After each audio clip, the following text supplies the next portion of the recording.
In this video, I am going to just basically construct what's called the unit circle here. I'm going to do this in class as well, but I just want you to have this video as a resource. So again, this is called the unit circle.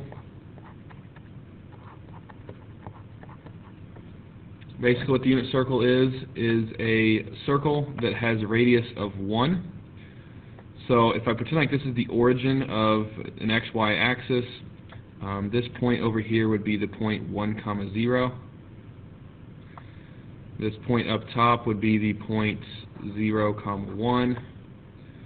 Over here we would have -1, 0. And down here we would have 0, -1. As far as getting the rest of our terminal points, I'm going to wait for that. What I'm going to do is I'm going to go ahead and do the angle measures all the way around. The angle measures I think are going to be something that's going to be somewhat easy for you, especially the degree measures. This should make sense. So what we're going to do is we're going to pretend like this is our starting point over here on the far right side at the point 1, 0. I'm going to start with the angle measure of that. So if that's my starting point, this is going to be angle of 0 degrees. Which means up here at the top, this is going to be an angle of 90 degrees. Over here we have 180 degrees. Down at the bottom we have 270 degrees. And then back around to here, this is also, we're going to consider this to be the 360 degrees. Halfway between 0 and 90, this one's going to be 45. Halfway between 90 and 180, this would be 135. Halfway between 180 and 270, this one's going to be 225. And halfway between 270 and 360, this one is going to be 315.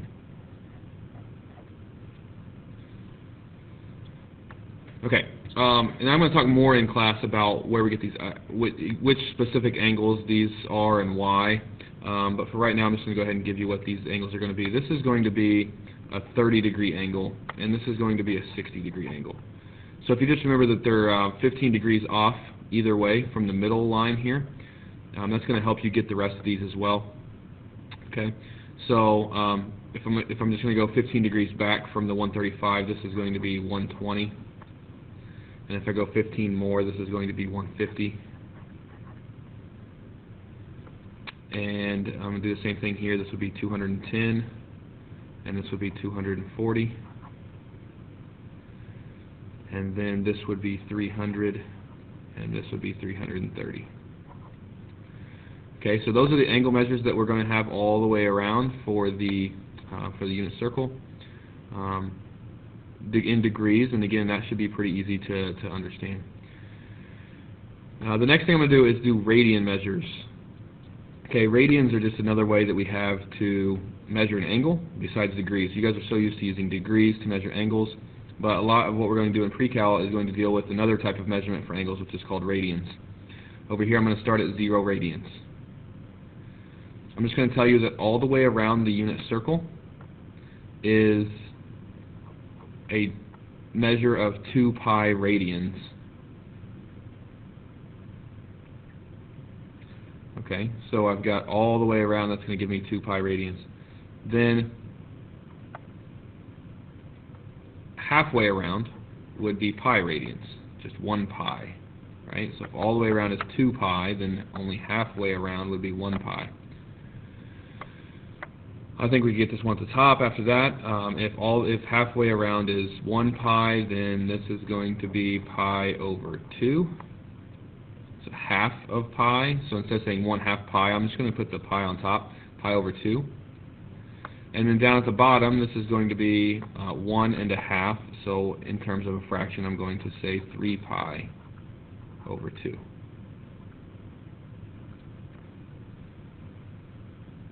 Okay, I'm going to go to the middle ones again now. This would be, if I have halfway between 0 and 1/2 would be 1/4. So this is going to be pi over 4.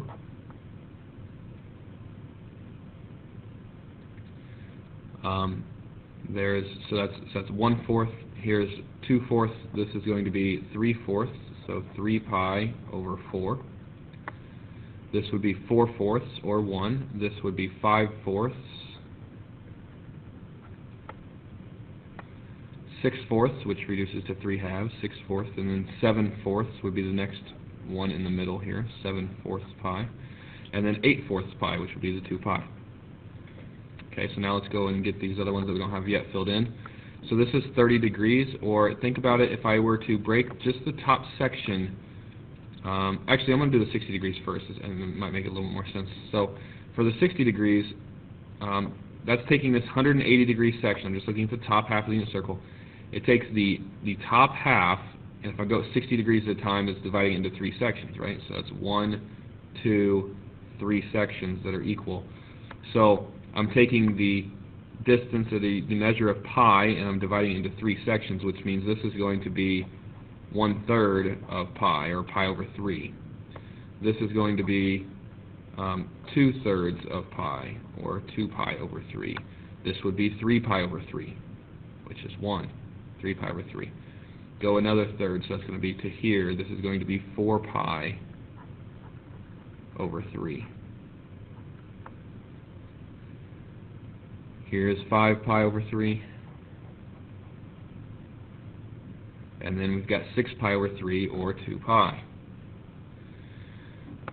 Okay, now we'll get to 30s. Again, if I were to take this top section, which is 180, and I'm going to divide it into 30 degree increments, that means I'm going to divide it into 6 pieces, right? 1, 2, 3,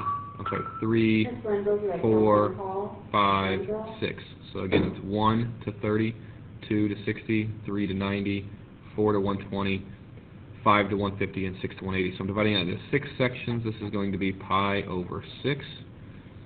So now I'm going to go by those increments of 6. So that's 1 pi over 6, 2 pi over 6, which reduces to this, 3 pi over 6, 3 over 6 reduces to 1/2, 4 pi over 6, which reduces to 2/3, 5 pi over 6, 6 pi over 6, which would be 1, 7 pi over 6, 8 pi over 6, which reduces to this, 9 pi over 6, which reduces to this, 10 pi over 6, which reduces to 5 over 3, 11 pi over 6, and 12 pi over 6, which would be 2 pi. So getting those radian measures is a little bit more difficult. But again, if you really just break down into segments and figure out where those lines are for those segments, it kind of helps with that. And then being able to reduce those fractions. Also notice there is a little bit of a pattern as you go around here, and I'll talk a lot more about this in class. But notice the closest one here is over 6, over 4, over 3, over 2, over 3, over 4, over 6. Over 6, over 4, over 3, over 2, over 3, over 4, over 6. So it's kind of a repeating pattern for those.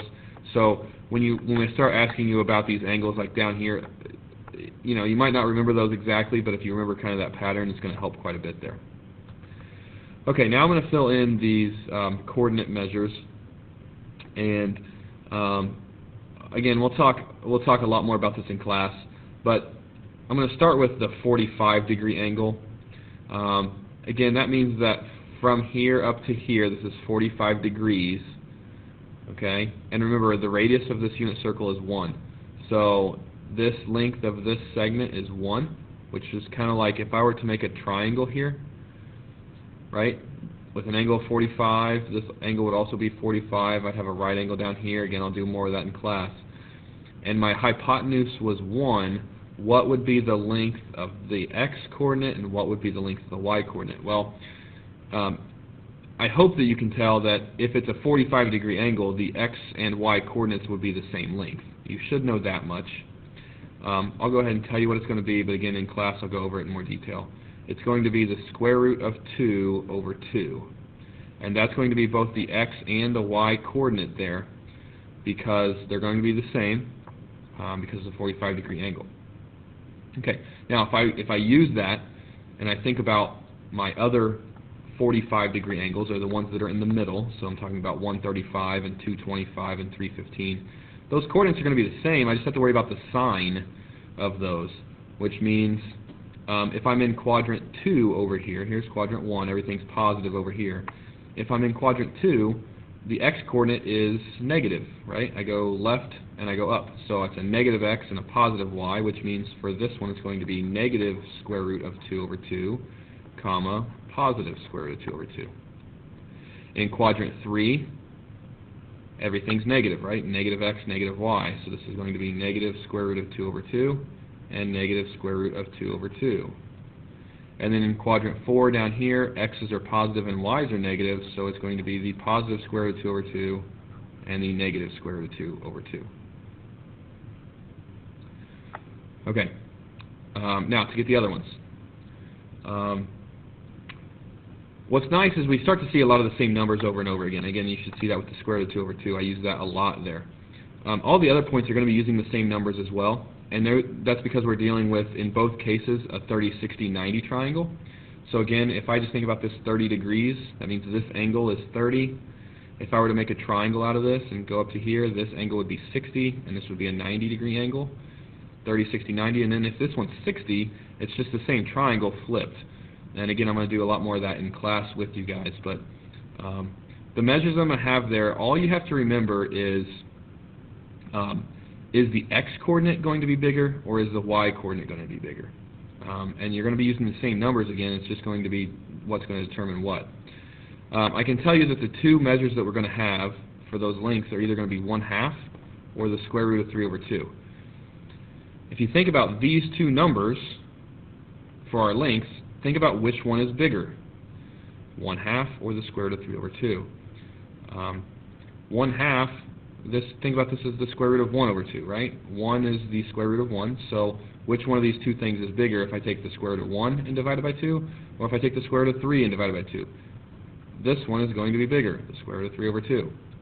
So every time that your x is longer than your y, the x-coordinate is going to be square root of 3 over 2, and the y is going to be 1/2. And vice versa, if the x-coordinate is less, if the x distance is less than the y distance, it's just going to be flipped. So for this one, the x-coordinate is going to be the square root of 3 over 2, and the y-coordinate is going to be 1/2. Again, everything's positive because we're in quadrant 1. Right? If I think about this terminal point right here, the x-coordinate is longer than the y-coordinate. Up here, it's going to be reversed. Again, same kind of triangle of 30, 60, 90, but the x-coordinate is shorter this time than the y-coordinate, which means the x-coordinate is 1/2, and the y-coordinate is the square root of 3 over 2. Alright, now again, once I have that, that's going to help me get the rest of this. Okay, so really, when you go to memorize this, which you are going to have to do, when you go to memorize this, if you memorize this first quadrant right here, just these values, that will help you get everything else if you can just memorize this. Again, over here, at this top point right here, obviously the y is bigger than the x, so it's going to be these same coordinates. Again, just worry about the signs. Over here, the x's are negative, so this is going to be negative 1/2, positive square root of 3 over 2. This is going to be negative square root of 3 over 2, comma, positive 1/2. All the x's are negative here, all the y's are positive. I'm just concerned about which distance is greater, the x or the y. Same thing down here. Down here, I don't have to worry about signs because everything is negative. So this is going to be negative square root of 3 over 2, comma, negative 1/2, and negative 1/2, comma, negative square root of 3 over 2. And again, in quadrant 4, just the y's are negative, the x's are going to remain positive, so this is going to be positive 1/2, negative square root of 3 over 2, and this is going to be positive square root of 3 over 2. Let me write that again. Positive square root of 3 over 2, comma, negative 1/2. Okay, and this is the unit circle. One more thing that I'm going to mention about this in this video, and we're going to get to more of this with the when we start doing trig values, trig functions. Okay, we're going to have 6 trig functions. I'm going to go ahead and present those in this video, but we'll talk a lot more about it. The 6 trig functions, which you already know some of them: sine, cosine, tangent. You probably know those 3. The other 3 you probably don't know as well, but those are going to be the cosecant, the secant, and the cotangent. Okay, you probably don't know those as well. You probably do know these, but we're going to do a lot with the unit circle and those 6 trig functions. And I will tell you that on the unit circle, these terminal points are always going to be, always going to be cosine, comma, sine. Okay, you'll know more about what that means later on, but they're always going to be cosine, comma, sine. So if I asked you what is the cosine of, say, 2 pi, or 360 degrees, you would go to that angle measure, which is right here. And if I asked you for the cosine of that, you're just looking for the x-coordinate. If I asked you for the sine of that, you're looking for the y-coordinate. So we'll do a lot of, I will give you an angle measure and ask you what's the sine or cosine of that, and you're just going to look at either the x or y coordinate of that point. Okay? That's the basic construction of the unit circle. We are going to use this a lot. I have calculus students coming to me for help with the unit circle because they don't remember it. So I'm telling you right now, memorize this. It will be useful for the rest of pre-cal and for calculus.